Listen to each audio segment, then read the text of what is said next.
Ruby, did you want to say something about the DOC or Charlotte? Well, we pretty much have covered this already. Okay. Yeah, So, I mean, the DOC's work really right now is about sort of understanding the scope so that we're able to best review statutes, regulations, and give some recommendations to the board. As it's really the fourth tenet of its statutory requirement to better understand how the regulations and statutes should address the profession and the profession's development. All right. Ledge Reg Committee, is anyone here from that committee? I can speak or. I don't look. And actually, most of those will come in item 13 and looking at legislation. Fantastic. Practice and Education Committee. Madhu, do you have anything to report? Just something very brief, the thing, we looked at the courses quickly, but we had a fairly healthy discussion on the immunization course that's being currently offered by Ketchum. There's quite a few questions they're asking for kind of blanket approval on for 20 credits to go towards, to 20 CE credits to go towards license renewal. A few questions that we had, the course is actually 12 hours online, 8 hours live. So you And can't just apply credit for a course that's not all entirely physical presence. right, and then a lot of their courses also, it's being taught by their pharmacy school. It's not being taught by It's the optometry school. classes. So there was things. It's based on pharmacy class. So they wanted TPA, 20 hours of TPA, and so some of the topics that were listed on the documentation that we got from them was I can't remember. Do you remember, Madhu? It was like how to give your patient. It was non TPA information, but it was being kind of blanketed It's more as like public health, public policy information. there you go. I don't have the flyer in front of me, but it's pretty good at the time. There were a few topics that you could extrapolate into therapeutic coverage, therapeutic credit, and there were several topics that would not have fallen into it. So we requested more information, and their position was, well, we're a university, or we're a college of optometry, and we should have approval. So this is a new course, not being actually taught by their college instructors, so we wanted more information. And, Okay. we're still working on that letter, you sent me a draft, and I wrote back. and I haven't yet. So Sorry. that's where we are with that. All right. Thank you. Do we have anyone from the public that would like to comment on any of the committee reports? Hearing none, let's move to item 13. Update, discussion, and possible action on 2019 legislation impacting the practice of optometry. So item A is Assembly Bill 458, authored by Assemblymember Nadreen Nazarian. This is our home residence permit. We had some great conversation in our last Ledge Reg Committee meeting on permissive language and a larger sort of global understanding of how we want the statutes to appear and give authority for a practice location. And so we were able to enact amendments according to the committee's requests. We are currently on the Senate floor and having discussions with the governor's office. Senator Glazer has agreed to be our floor jockey or our sponsor on the Senate side, and then we'll come back to the Assembly for concurrence. Although we are official sponsor, we have not taken an official support position. And so we would like to be able to send a letter to the governor that quite clearly says we not only sponsor but support the way in which the language has been drafted, so that is clear and on the record when it does come to the governor's desk to be signed. So did the language actually change since the last committee? Yes, since the last committee meeting, yes, it did. And so the updated language is what you have here with the amendments of June 25th in your packets. It's consistent to That's what we just talked about. the arguments I was making. So you'd like a motion? That'd be great. I'll make the motion. Judge Wong. Wow, you may be doctor, but I'm a judge. Dr. Wong moves. Do we have a second? A second. Do we have any comments from the public about this? Okay. Great. Let's have a vote. Dr. Tereski. Aye. Ms. Brandwein. Aye. Ms. Garcia. Aye. Dr. Kawaguchi. Aye. Dr. Wong. Aye. Judge? Dr. McIntyre. Aye. Dr. Chawla. Aye. And I vote aye. Before we leave that topic, I am willing at the proper opportune time, kicking under the table, to write an op-ed piece that I can try to get published through my media contacts, talking about why this is a good idea in relation to my late 100-year-old aunt who never got new glasses for a very long time. I'm not sure what authorization I need from the board or whatnot, but I am ready and willing to do that at the opportune time, if necessary. You're approaching the opportune time. So what I could do is just, without objection from the board, work with Shara on that, or work with someone from the public outreach committee. I don't know what the thought is of the board, if anything. Just to staff, I think that's a great opportunity. This bill has been, years in the making, all of you working on the larger issue and then coming down to this piece, flown through the legislature, both houses. Folks really see the need as a growing population, an aging population, and really see this as an opportunity for another primary care physician to be in direct contact with patients and, in fact, impacting health outcomes. So I think this is a great win for the board, and I think that doing some press around it would make a lot of sense. We're getting good indications from the governor's office, hopefully. So I think that would be great to do some PR that would push that as well. I'd like to see that. Oh, I'd like to read it. And yes, committee, but it would, as supporters of the board, and if you bylined it as president of the board, then with our concurrence, it'd be awesome. Right? Because then the byline, your byline is not just marked. Right. Well, that's right. Yeah, Yes. so Yep. let's put it through You do have a what you're motion doing, yeah. Okay. so that he has the proper authority to. Do we need, Yes. yes, that's what I thought. Thank you. Would you mind I'll entertaining make a a motion? motion working with the public outreach committee, so it goes through our system. I'll second it.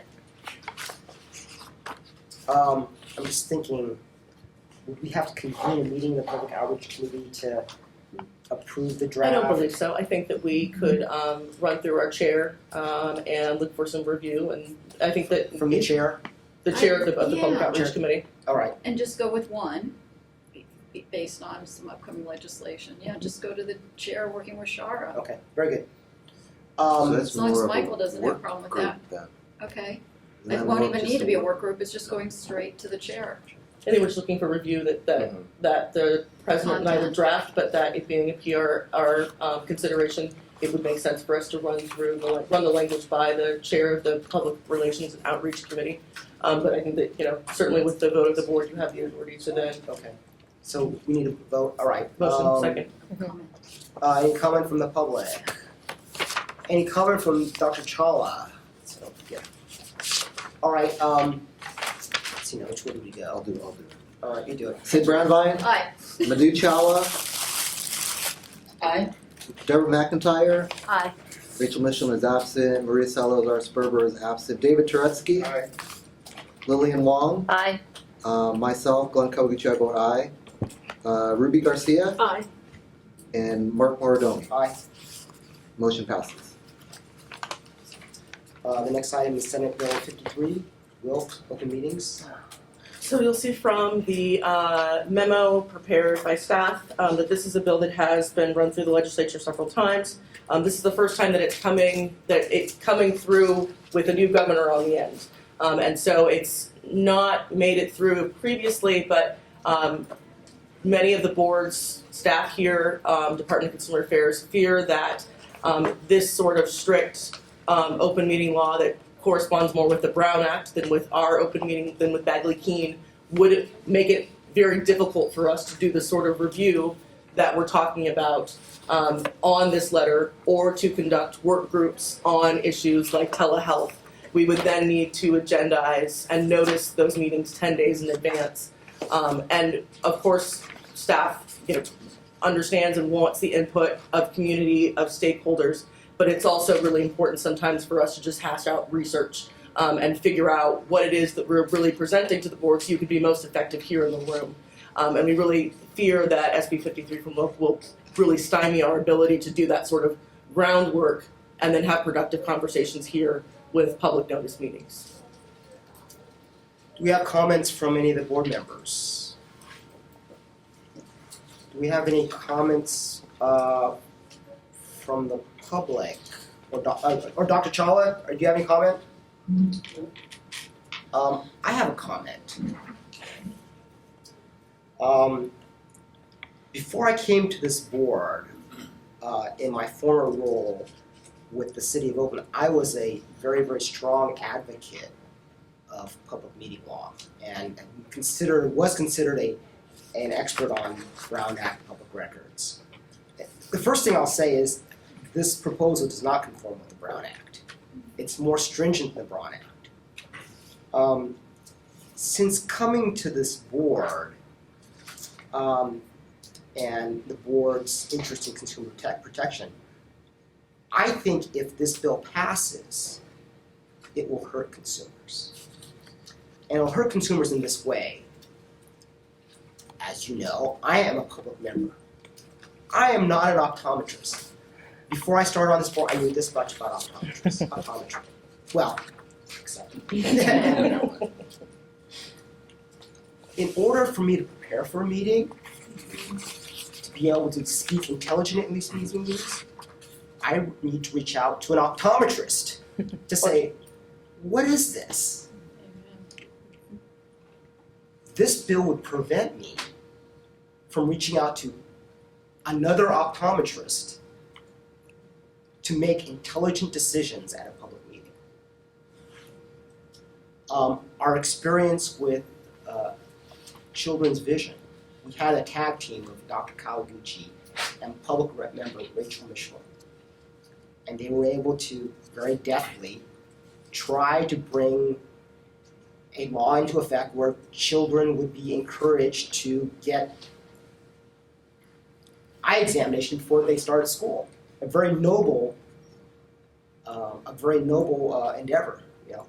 It's covered by insurance. This bill, I fear, would prevent a team like Glenn and Rachel to be able to go up against the forces of the various industries opposing us. So I think this would hurt consumers. So that's my 2 cents. What do you need? Motion for position of opposition and staff direction to create a letter that our board is opposed to the bill as currently written. I so move. I'll second it. Thank you. I'm sorry, I didn't hear what the motion was. To go ahead and oppose the bill, take an opposed position on the bill. Okay, thank you. Do we have any further discussion or comment from the public? I had one kind of question or comment. So from what I can tell, it's only the Board of Accountancy that's taken an opposed position on this, right? So we would be the only other board with the Board of Accountancy to...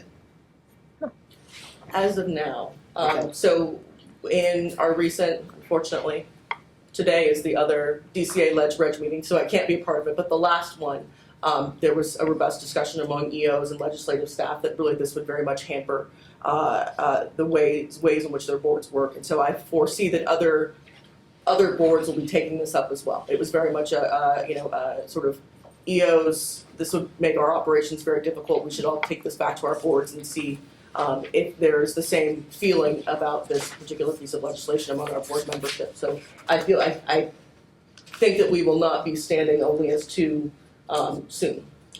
All right. We'll take a vote. Okay, Sid Brandwein, Aye. Madhu Chawla, Dr. Chawla, Aye. Deborah McIntyre, Aye.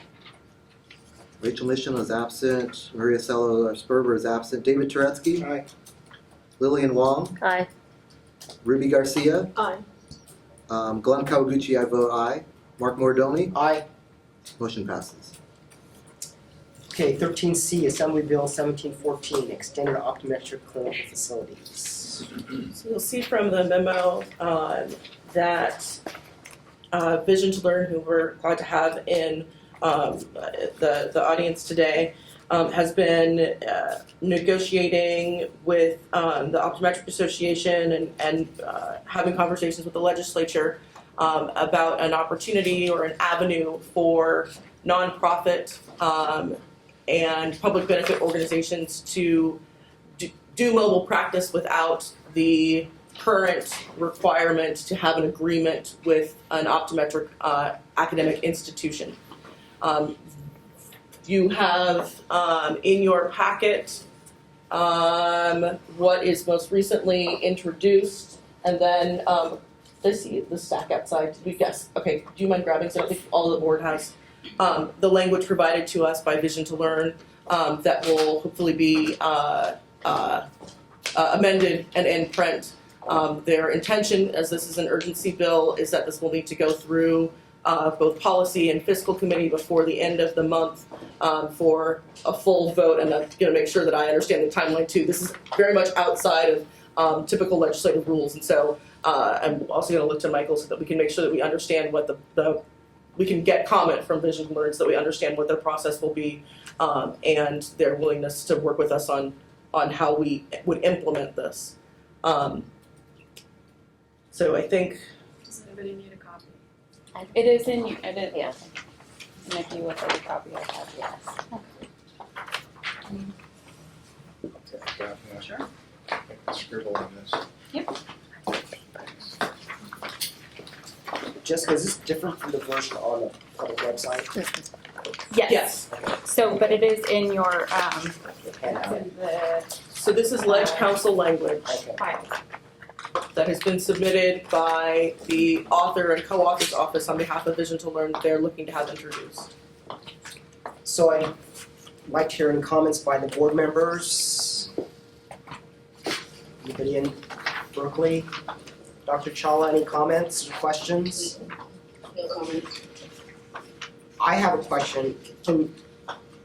What's different from what's in my hands now as opposed to what was included in the packet before? How is it substantively different, if anything? So particularly it includes the urgency clause.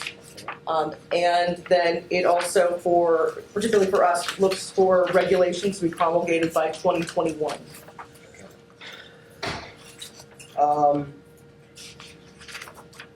Do you have any motion? Oh, I have a comment. Okay. So, I'm all for charitable organizations, especially if they're going to screen children.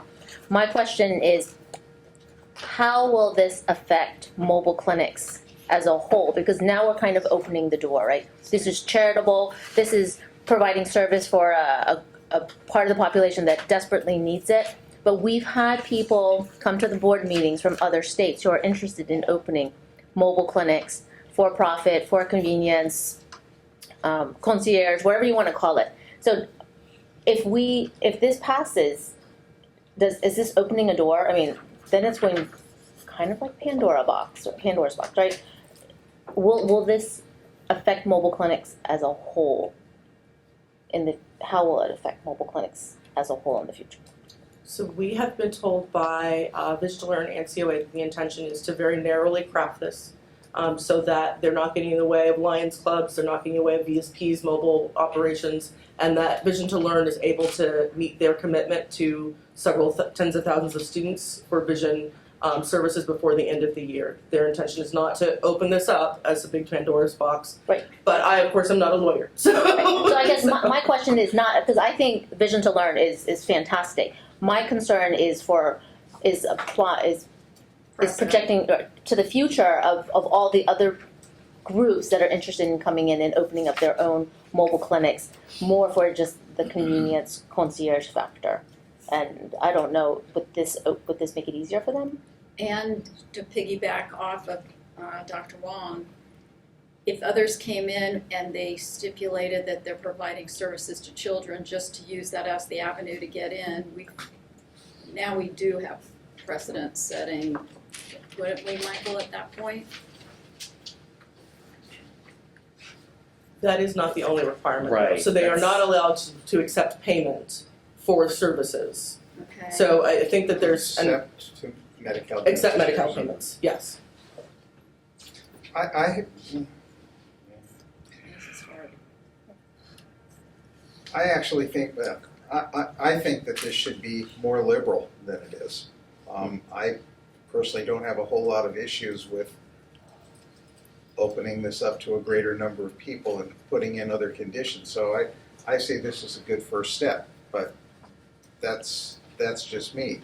My practice deals exclusively with people who can't get care any other way, and I think if there's a way to expand care, and I don't care if it's nonprofit or somebody wants to make a buck off of it, if we can put in some protections, I think this should be expanded to a much larger audience than just school kids. Dr. Kawaguchi? Vision to Learn has been on a similar journey as the board and the work group for children's vision around improving accessibility for those children that are not getting eye care services. We've had a lot of discussions over the years, and I do think that we need to take steps forward if we can't take a leap forward. My only call out is that it still precludes the opportunity to do a cycloplegic evaluation, which would allow us to more accurately uncover farsightedness or hyperopia, which can go hidden at times. However, again, I believe that we're looking for a step forward. I'm very interested to see how this pans out and how it may change or be edited before it goes through. And I'd be interested to hear more once we give a representative from Vision to Learn to talk about it. But we've been on a similar path. So why don't we open the floor to members of the public who may want to comment on this? Hi, if you could introduce yourself. Good afternoon, I'm Damian Carroll, I'm the National Director of Vision to Learn. I wanted to start by clarifying a couple of provisions of the bill. One, this bill is not limited to work serving children. The key limiters allowing mobile care under the bill are that it needs to be a charitable enterprise, providing service regardless of the ability to pay. So in Vision to Learn's case, when we go to a public school, all of the kids who fail an initial vision screening are offered the service, regardless of their ability to pay. And while we do not currently collect Medi-Cal, if at some point in the future we were to collect Medi-Cal, this wouldn't change the broad nature of the service that we offer. If a child is uninsured, or even if their Medi-Cal coverage were unavailable, we would still provide the service to that child and then seek reimbursement for those kids who were covered by Medi-Cal. That's the way we crafted the language in the bill in order to, I think, address the concern that this might open a door to for-profit mobile optometric care. We wanted to be very careful about that as well. We've worked a lot with the board over the last few years and have been pleased to see the board also making movements towards making this available to consumers in a way that helps all the kids in the state who go to school every day unable to see the board or read a book because they haven't had an eye exam. And so we wanted to, both in crafting the bill together with COA and with the board, to narrowly open the door so that the type of service that Vision to Learn provides and other charitable enterprises might be able to operate with mobile clinics in the state without blowing open the barn door to other uses. Okay. Any other members of the public wish to speak, or do you have any questions for this particular speaker? So you said that it's not specifically for children. If there was don't know, some underserved community somewhere, VTO would be willing to take the van into that area and essentially take anybody that needed, provide vision No, I care think for anybody it's- that needed care? It's to say that if a mobile clinic was operating, going to senior centers, for example, and there's already something of an exclusion on that front. But if they wanted to serve a homeless population, for example, we didn't want to craft the bill to just make mobile optometry available to kids in high poverty areas or through charitable means. We wanted to make mobile optometry available to charitable enterprises, and the limitation being that it not be for profit. So like the Project Homeless Connect in San Francisco or San Jose or something like that, you could bring the van there and you would Correct. take anybody that lined up, and if they had a Medi-Cal benefit, great, and if they didn't, they still get an exam and glasses if necessary. So Vision to Learn doesn't offer that service, but yes, that if Project Homeless Connect wished to do that, by my reading of this bill, as long as they are not Okay, accepting then I any was wondering payment if other than VTO was Medi-Cal. doing that. No, that would Vision be- to Learn, Okay. Any other, I have more questions. okay, I'm sorry. Okay, so, and you guys, I'm sure you'll probably have to answer this. So I've done Project Homeless Connect before, and we always have to partner with somebody in the community to dispense the glasses and if follow-up care is necessary or something like that. Would that is listed here in the bill that you'd have, okay, I'm gonna dispense you these glasses, but you've got an eye condition, so you're gonna go see Dr. Smith, who's here in town, and this homeless person would see Dr. Smith. Is that required of this, or is it just, here's your glasses, good luck? So I think that the current language allows us to set regulations that would sort of stipulate those things, but this statute does not, in my reading, speak to that directly. I think that's the answer. The reason why I'm comfortable with this bill is because it still gives this board the power to promulgate regulations to conduct quality assurance reviews for optometrists engaging in optometry. And then, so there seems to be some controls as to, or something else that we could promulgate regulations to make sure that the standard of care is maintained. There was an attorney that used to sit on the board before he was elevated to a higher position, who always used to say, let's not let the perfect get in the way of the good.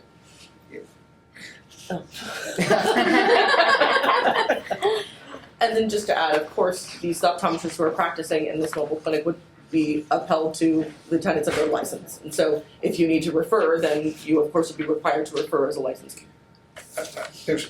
That just brought up one other thing too. Is it worth putting some stipulation in here that to do this, you have to have a minimum level of a TPA certification? It's an excellent question.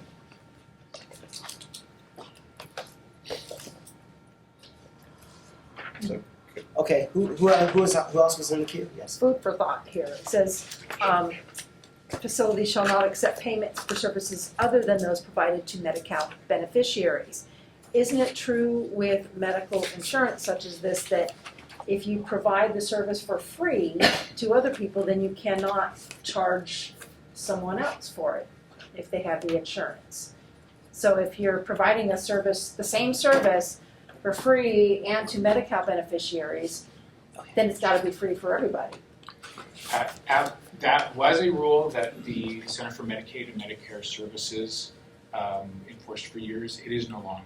It was actually changed a couple years ago. I can get you more information about that. Very interesting. For charitable enterprises where, the idea, part of the ACA expansion and increasing the availability of care allows for a hybrid program that will provide the service free of charge, and if the Medi-Cal eligibility is there, that can then be reimbursed. Okay, thank you. I was not aware of that. Ms. Garcia. Following what Dr. Tereski said, you go out and you examine children or whoever needs, give them their glasses. Can you clarify once again, where's the follow-up? Because patients need every 2 years something. Absolutely. Okay. So Vision to Learn was formed and remains primarily an educational nonprofit providing eyeglasses as a service to help students in school. We were founded to find and identify kids who go to class every day, unable to see, and get them those classes. And so our exam is geared to identifying kids who need glasses, doing a screening for eye health, doing full refraction, and then prescribing and providing glasses as needed.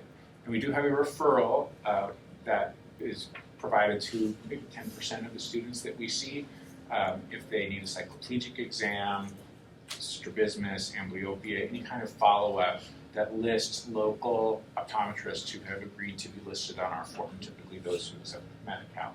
We would love for this to be more robust, and in fact, recently we entered into an affiliation with Western University College of Optometry.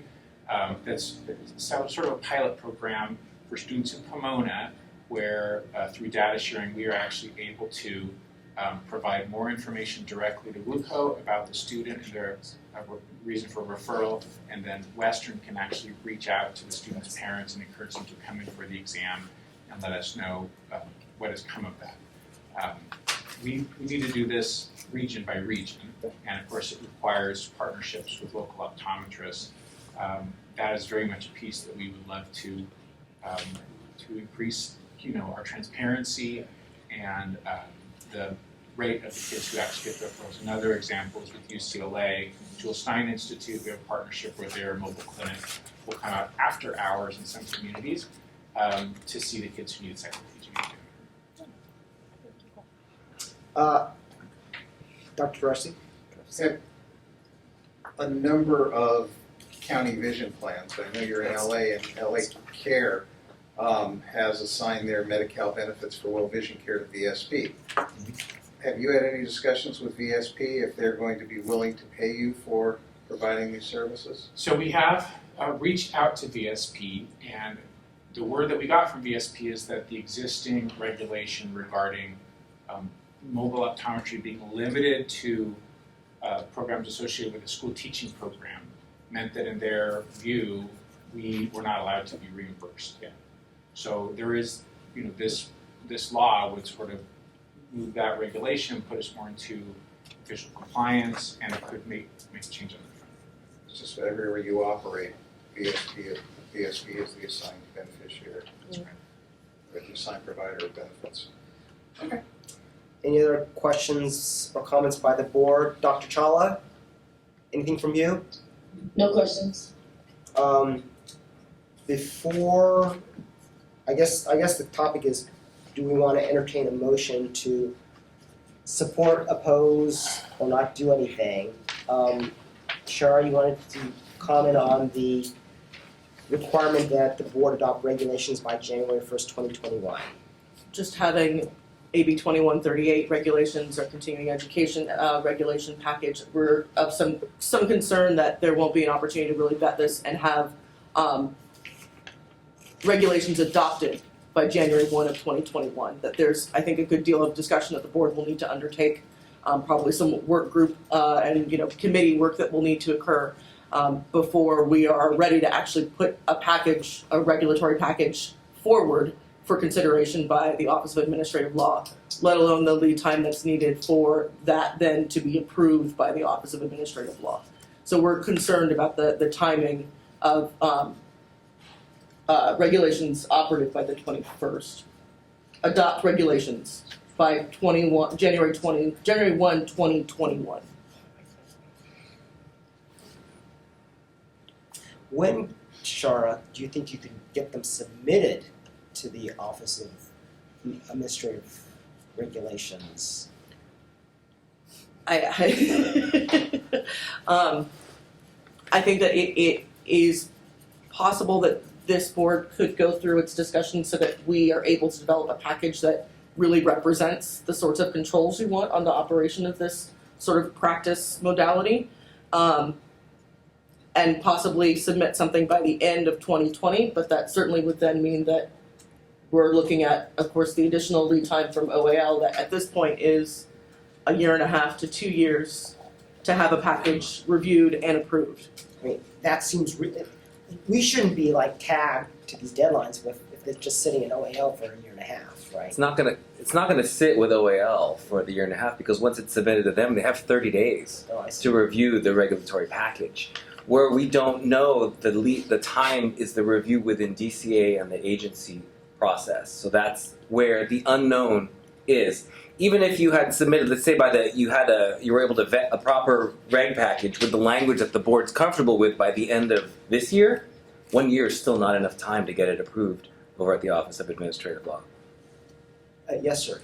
You have a solution? Well, I would just like to say that we are happy to amend that date as per what seems like a practical date for the board, with the understanding, the board would understand that we would want to seek some kind of interim language in the bill that, essentially says that we're able to continue operating while that regulatory effort is taking place. That seems reasonable to me. Does the board have any sentiment? I'm somewhat concerned in how we would fulfill our enforcement obligation without a clear regulatory framework of what is required to be reported and within what timelines those reports need to occur and on what regularity those reports need to occur. I'm concerned that there's a lot more board discussion that needs to occur here in order for us to really, and staff development, in order to develop a program that would really oversee this sort of operation. Any other comments by the board on this? Yes. Yes. So I would agree with that. I don't think that we're ready to take a position. However, we're definitely interested in this subject and would welcome continued conversation with Vision to Learn and the bill sponsor to work through these potential changes. Any other comments by members of the board? I mean, I am extremely empathetic to your organization. Like, you need this bill to provide these services because people are not getting these exams, right away. So, and I don't want this board to be the ones holding things up. I mean, the services are being provided by licensed optometrists or ophthalmologists. And there are similar programs at schools, right? We operate at schools. Oh, okay. Vision to Learn's program Okay. is largely through public schools. So I'll leave my comments at that. Does anyone have a motion on the board? Can I also ask if there were any direct comments to the questions raised by staff within the memo? So that sort of started our initial as staff sort of like, okay, how do we sort of form this program? I think, as Dr. Kawaguchi alluded, these are the kinds of questions that need to be more thoroughly discussed. And to just immediately do a yay or nay probably won't work. So this is a good conversation starter for the next round, whether this goes to a committee, whether this goes to a working group, or we're allowed to have working groups, whatever it may be. It's just a little premature to go through all of these questions and have answers, because this could be a multi-hour conversation in and of itself, because some may interpret it to be the start of mobile clinics. And we need to be really thoughtful. That's not to say we don't support it, but we just need to be thoughtful on how we proceed. I think that it's important because this is an urgency bill, that this will be moving quickly. I want to implore the board not to stay silent. I understand not taking a position, but I think that there needs to be some communication from the board as to its concerns about supporting this bill in its current form and the conversations that will need to go on in order to actually implement a bill of this size. So I just put that out to the board in their discretion, of course. If there is some sort of communication or some sort of motion that should occur today, so that it does not appear as though the board is silent as this moves quickly through the legislative process before middle of September. Well, can't we work through the Leg Committee as potential amendments or our suggestion for potential amendments are going through? Can we delegate that authority to the Leg Committee to have those conversations with the. But you said it's all happening mid-September, like in 2 weeks? The intention is that that they're looking for a remedy in order to continue to provide services through the end of the year. So this urgency would mean that they need to go through policy committee, go through appropriations, go through Senate floor, and back to, where was this, an assembly bill? Yeah, back to assembly floor, and then be signed by the governor in mid-September. So this would come into law in September. So I think that there could be some action very quickly on the part of the Ledge Reg Committee to discuss, but understand that we're looking at a 6-week timeline within which this bill is going to run through the legislature. So could we, I guess, support something where Vision to Learn continues as they have been? Because they've been following all the laws and everything until we come up with a new bill. I Because they've Lived this for years. right. So what they've been doing obviously has been working, and we haven't had any issues with what they've been doing. So can we have something that just has them continue as is until we decide, until we've had a chance to vet it more? No, doesn't work that. Which is what Dr. Galgucci was saying, I think, with his pseudo proposed. I think that there might be a need for the board to better understand the history of operations and make a determination on whether or not business as usual is what the board would like to see happen, with a greater understanding of historic operations. I would recommend, I think, I'm concerned that the board will be giving too much leeway. And so I would recommend that there might need to be some additional research on the part of the board before it sort of sanctions operations as unseen. We don't have enough information on that right now, so. Do you have an alternate proposal of what you're suggesting you need from us? Because we have 2 weeks. What you said, mid-September? The bill will be heard, the bill will likely be heard in policy committee in the next week to week and a half. Well, if we had a Ledge Reg Committee meeting, that has to be noticed. But with the urgency, we can call it shorter. Yes. Yeah, but you It won't have happen. to days. Yeah, it won't happen in time. It might though, because it is the urgency, which gives Shara and the Oh, yeah, committee the yeah, you have the ability. urgency 48-hour meeting. Yep.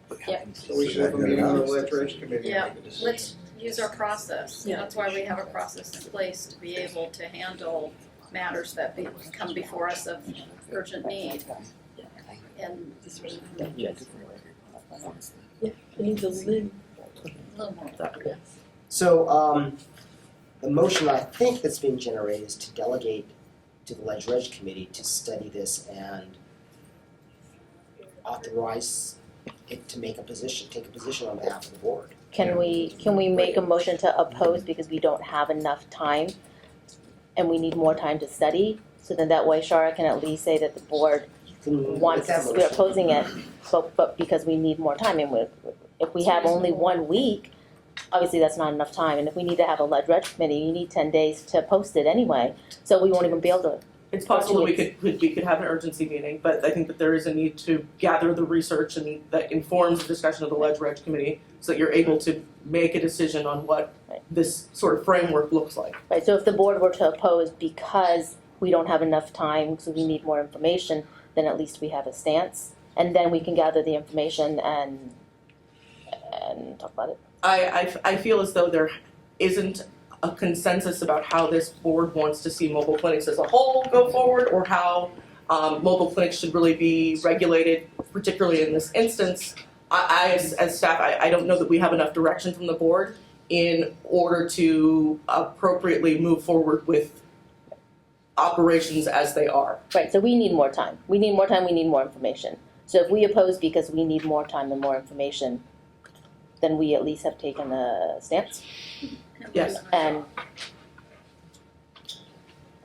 Mr. Santiago, do you have any other options available to us? Well, you can just watch the bill That's always an option, but it kind of doesn't send a message either way about where you stand. And it sounds like the board has kind of a direction it's going, and so I don't know if watch is appropriate for this particular bill. Any other comment? I guess I have one, Oh. I have one comment, Christine Schultz representing the California Optometric Sure. Association. You know, we've been involved with this legislation, we've worked out our concerns with the bill. It is very narrowly crafted. I totally understand your implementation issues, but to come out in opposition to the bill, I think would make legislators think there's something wrong with the bill, that there's some problem, you're opposed to the policy, and it doesn't sound like you're opposed to the policy. So I would strongly recommend against doing that. Taking a watch position or not taking a position at this time. If you want to, work, I'm sure that you can let your executive office give her the authority to work out amendments that need to be worked out to address implementations. I think that this is such, I'll fall back on being a newbie, but part of, I think that this board needs to have the discussion with current staff about what this looks like and what this means. I don't know that there have been conversations in the recent 1.5 to 2 years around this larger issue that really give staff a directive. I hear that there is a willingness to support mobile operations in order to create greater opportunities for students to have comprehensive eye exams. But beyond that, I'm not sure how this board would want to see that implemented. And so I'm concerned in taking authority from the board on working out amendments that I don't have enough guidance or discussion that has occurred to know what the board really wants. What if we took an approve if amended stance, not knowing what the amendments would be? Right. But approve if amended. Michael? Well, what are your amendments? Normally you would I say. think it would be removal of an urgency. That's what our timeline is, what our issue is. The devil's in the But detail. but to Christine's point, it's just, if PTL and COA have worked this out, and they're sort of coming at two different angles on this, and it still seems to be workable, we should be able to find some way to put in guidance and protections that everybody's comfortable with to go along with the work that they've done. My attitude is if the proponents or supporters are willing to work with us on the timing for the implementation of regulations, I'm okay with this. But I think I'm in the minority now. Well, if we're not looking to, if we as a board decide not, this is a separate topic that we talked about earlier, if we're not merging funds and we don't have to spend time on those issues, it should free up time for us to be able to work on regulations should this go through and become law. So am I wrong on that? Is our docket still that full that we wouldn't have?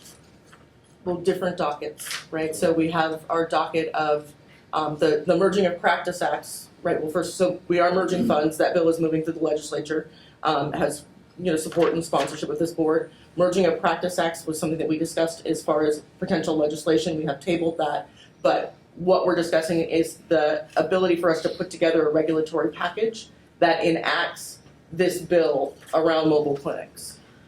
So it falls into the regulatory package queue of disciplinary guidelines for both optometrists and opticians. The changing of regulations in order to address inconsistencies and issues that we have with enforcement within the optician code. There are some things that, along with AB 2138, which has now started the process. Let me go back to the list. Give me just 1 second. Cheryl won't say this, but I get the sense that her staff, her office is a little bit understaffed. This is true. We are not running at full capacity at this point, and It's the first time that's ever happened. right. So that's exactly what the state. That is a constant issue. I just want to make sure that the board knows that if you do support this bill and instruct the timeline for the formation of the regulation package, that will impact the work that you have also already prioritized, and that is and that work is listed, in our regulatory update. We have our listing, and I'm trying to find, I apologize. I mean, our usual legislative hands are absent at this meeting, but my sense tells me that this thing's gonna get passed, Yeah, regardless of what we do. Yeah. So we gotta be ready. we gotta be ready for it. We should do whatever we can to make us, either give us more time or make us more ready. So if we do what Dr. Tretzky is saying, so if we approve if amended, do we have to state what the amendments are right away? Should, yeah. Pretty much. And if the amendment was to take off the urgency, I don't think that's gonna serve the interests of but that's what we're heaaring because they want time, so it's, and it's part of, well, the urgency is to get it passed. It's not, the urgency doesn't address the The reg regulations, deadline. the reg deadline. The urgency, the bill would come into effect immediately. So they would, by Yes. law, be able to give service immediately upon the governor's signature. without regulatory A framework framework at for how all, we, which means all the priority of the board staff then becomes drop everything, work on this. And If this is urgent. Right, and that of course that reprioritization would have to be looked at. But my concern is, even if you did drop everything and push this to the forefront, the January 1, 2021 deadline is unrealistic. I just don't see how it could pass. You know, even when this was years ago, when it was quicker, the regulatory process was quicker, you would still look at, you know, a year and 3 to 5 months. I just don't see this being something the board can accomplish because you're dealing with deadlines outside of the board's control. It's government process. So, does anyone have a motion? You don't have to have a motion. You don't have to have a motion. Well, since we're not gonna get what we're looking at, should we consider taking a motion to watch? We're kind of putting the cart before the horse right now. Even though we're assuming, we're still putting the cart before the horse. will you, in what way? As far as we're making an assumption that we're going to have to deal with this deadline, and we might have to, but we're making an assumption right now. And I don't know if it sends the right message to oppose unless amended. I'm not sure it sends the right message to support unless amended. We are in a bad position from an administrative standpoint. So, you know, that's not really our fault. So this wasn't brought to us, to my knowledge, early enough, so we're just being put in a poor position. So we might have to ask, so if it goes through, we may have to ask for temporary staffing. It's hard to say what we might have to do. I'm just throwing it out there. I know, I've been through that process. Ms. Grandline? I've been through that Yeah. process just of staffing, and that takes months, so unfortunately. Okay, I'm gonna go bold here. And I'm gonna make a motion to watch this bill. I'll second that. Does that include any communication of the board's concerns? No.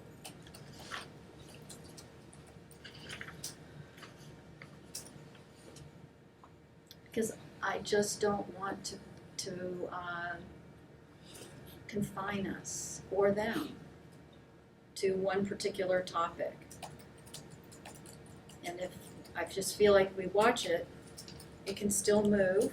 We're not opposing it. We just need to do what we need to do, depending on, we're still a regulatory body, as much as our emotion loves what this represents.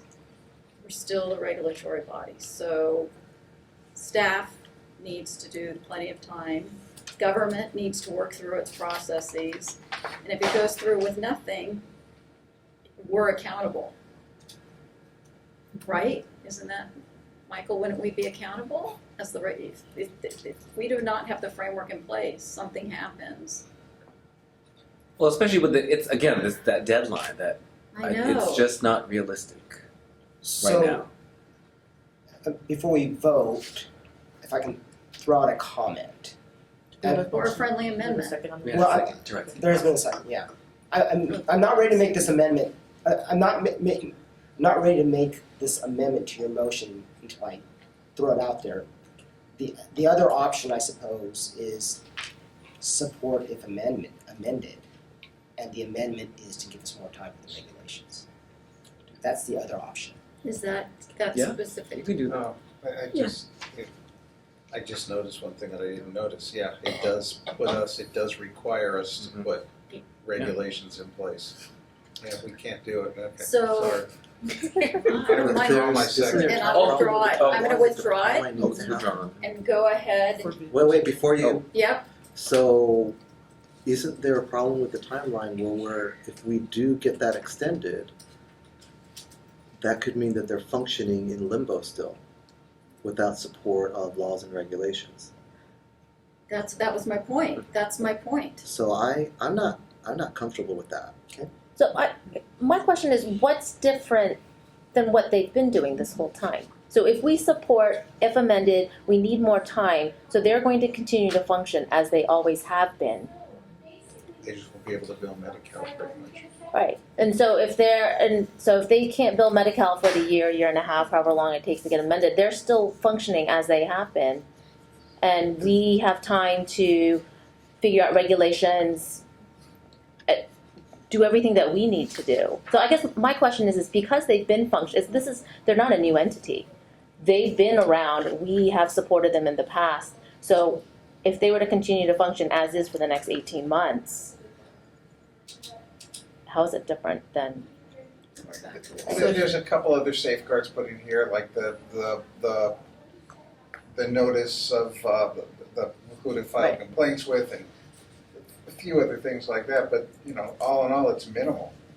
So if we It's not like- support, if amended, we need more time, because that's our big thing. We need more time in order to investigate, in order to figure out everything and come up with regs and. So I think that kind of the way that I sort of see this having it developed is that Vision to Learn was working to put together an agreement, a memorandum of understanding with an optometric educational institution in order to operate under the law.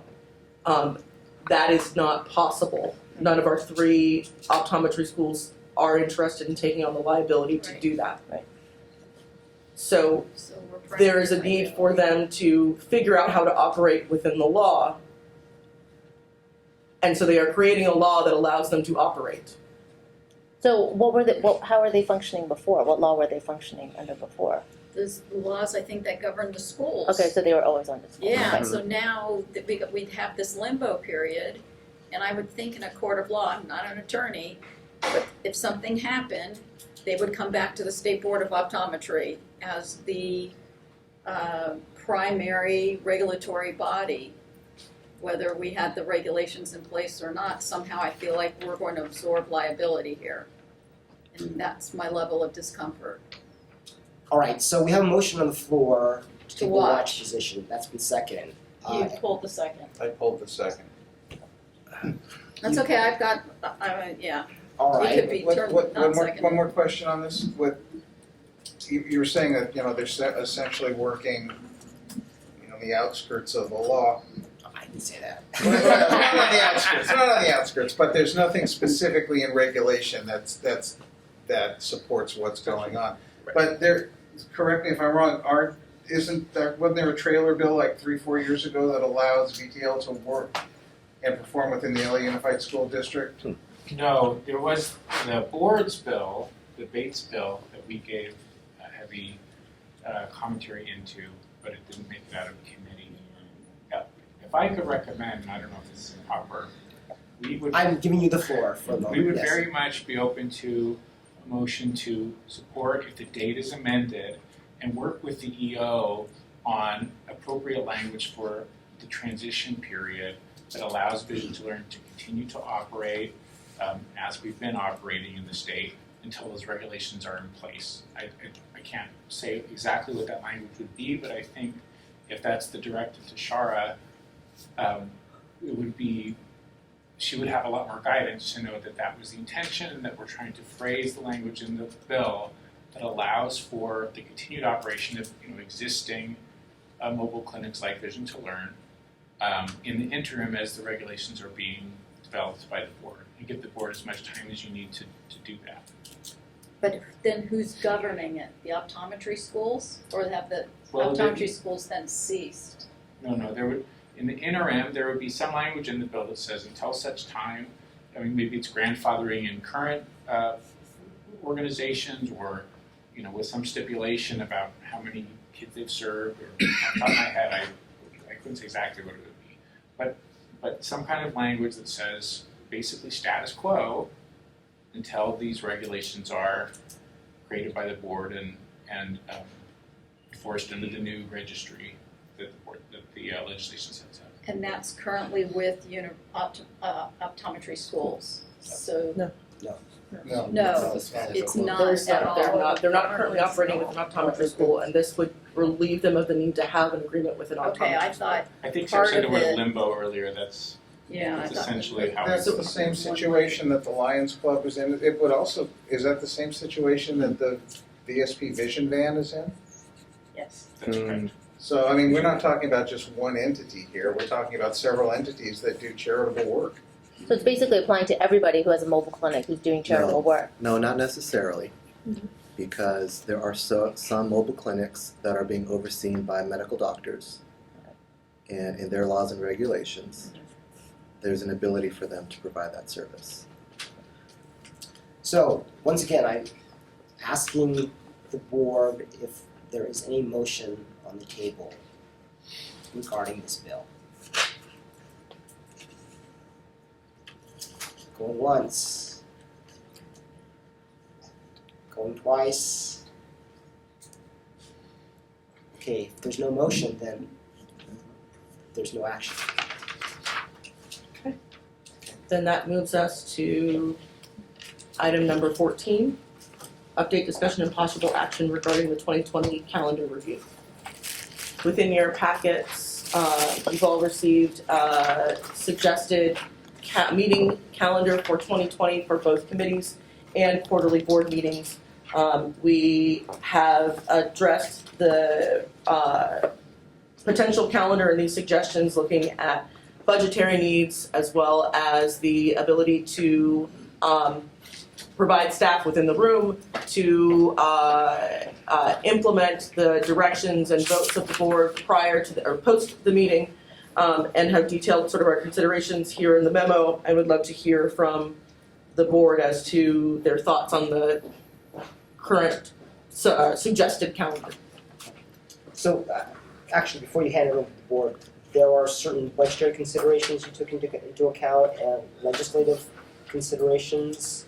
Yes, so when in putting together, so I think the first in budgeting is that there is a sort of, we have an $8,000 travel budget that allows us to pay for board members to attend our 4 board meetings because we've had the statutorily required dispensing optician committee with such a big charge of reviewing all of the statutes and regulations. We've felt the discretion that it sometimes is helpful for them to meet in person.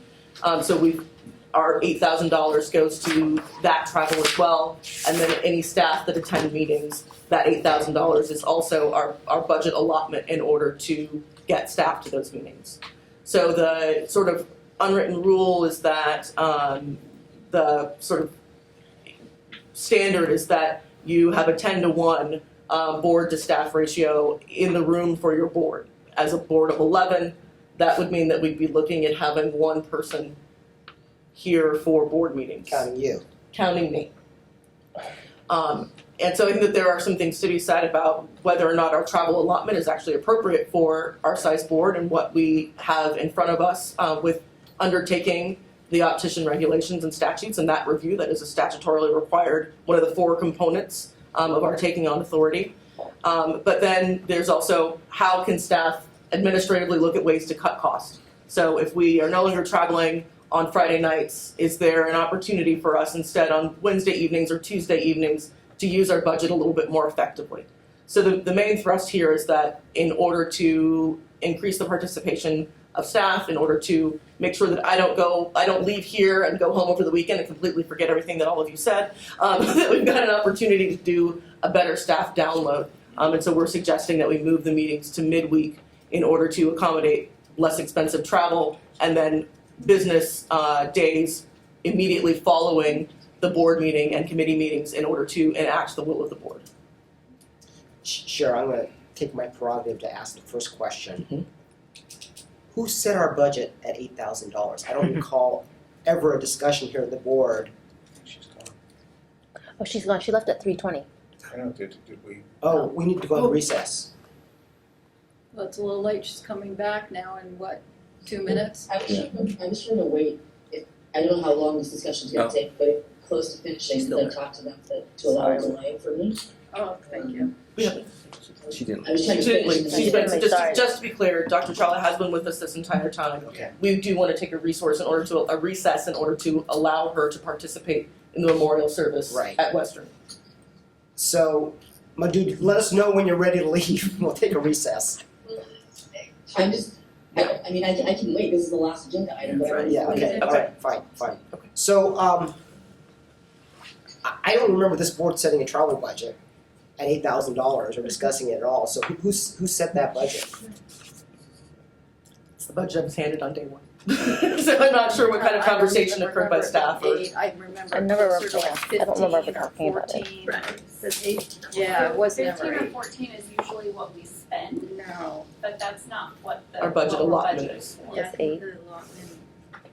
What is, I don't know what it means by saying a budget allotment. So we have bottom line budgeting. If we're able to save by, say, not having a fully staffed board, we save some money and we can use that in travel. In order to actually get members to a board meeting or get staff to a board meeting. Wasn't it in the past? Here.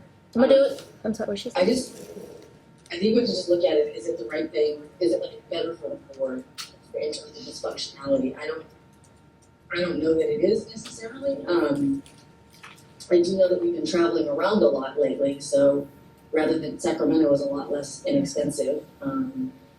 You know, some people can drive up there, and so I know that has added to how much money we've been spending on board meetings. San Diego is always gonna be expensive, so it's like, you know, some of those things matter. But Well, Madhu, wasn't it in the past that a lot more meetings used to be in Sacramento, since a lot of the board members were up in Northern California?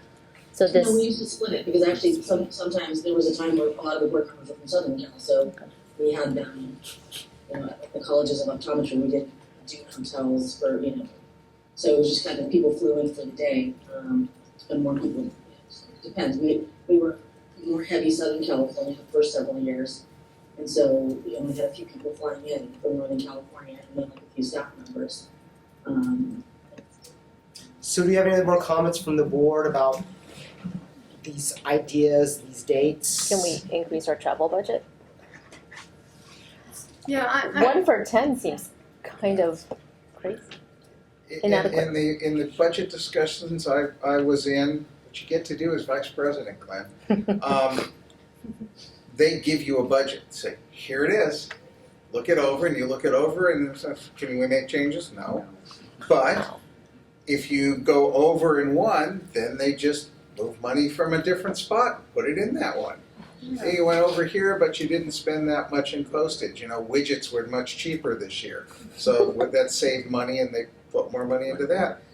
$8,000 is an absolutely unrealistic. For a board of 11, not including staff, It's ridiculous.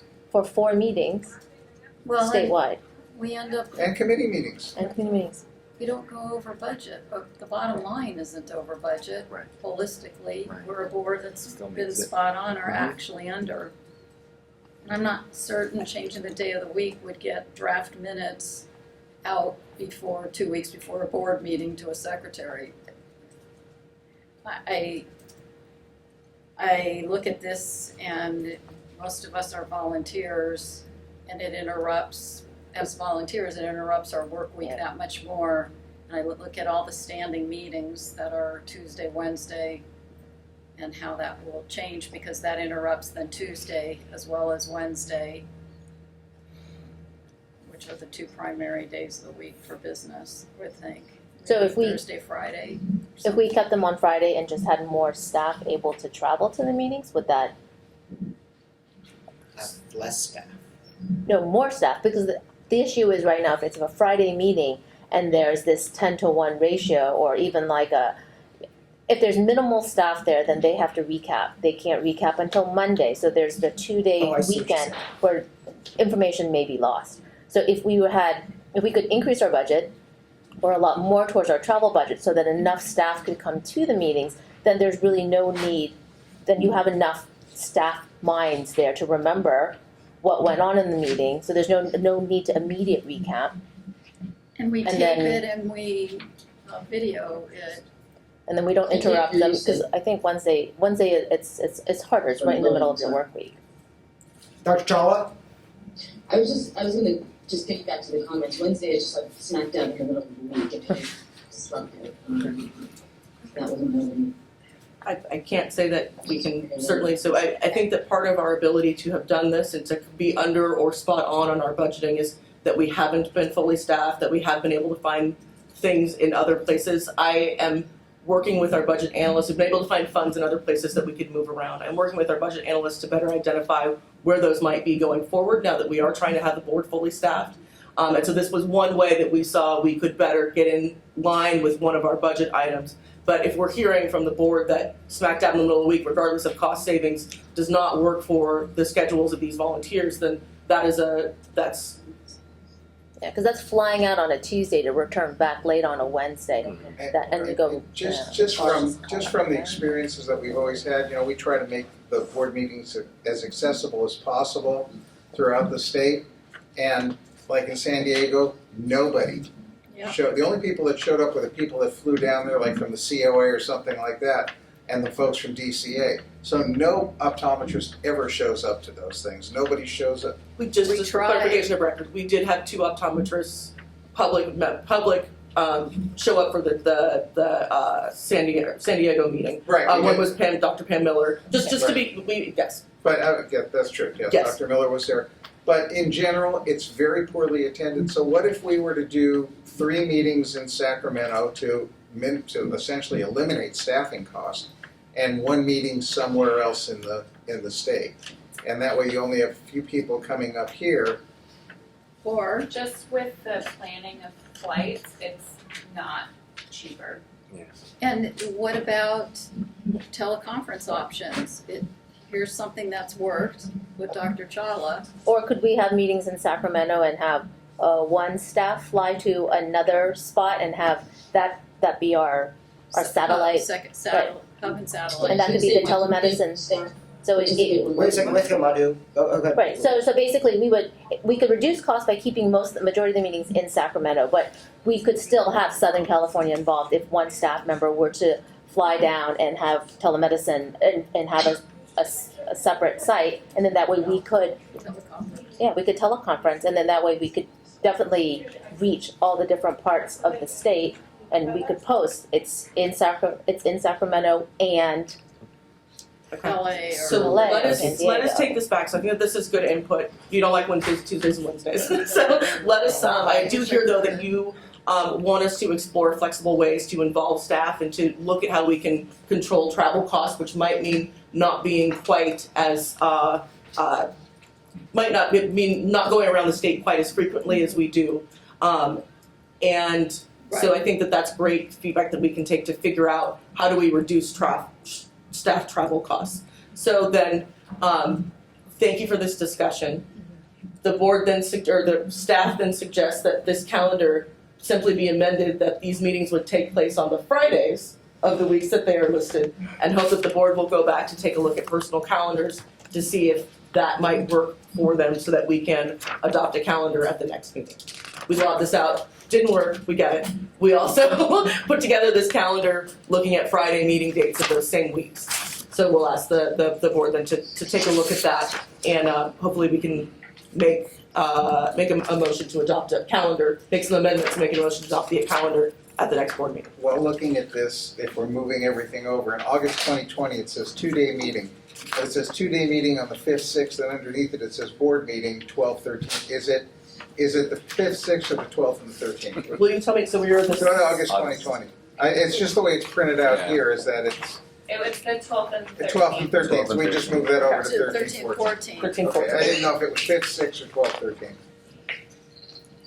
Oh, I see, I apologize, now I understand what You'll you're just saying. send us a new updated. Yes, we will, send you a new updated calendar, but then also too, this was also to get the ball rolling, so folks would start to look at their personal calendars. This is essentially where we are baked, that we'll just move over those Fridays, and this is the calendar that we'd like folks to review and then hopefully adopt at our next board meeting. So does that also apply to committee meetings or leave committee meetings in the middle of the week? No, committee meetings, so we would shift everything back to Friday. But what Would about we just DCA? move the committee meeting date to the Friday and the dispensing optician meeting on the Thursday? Why don't you look at it and get back to us? Yeah, we will.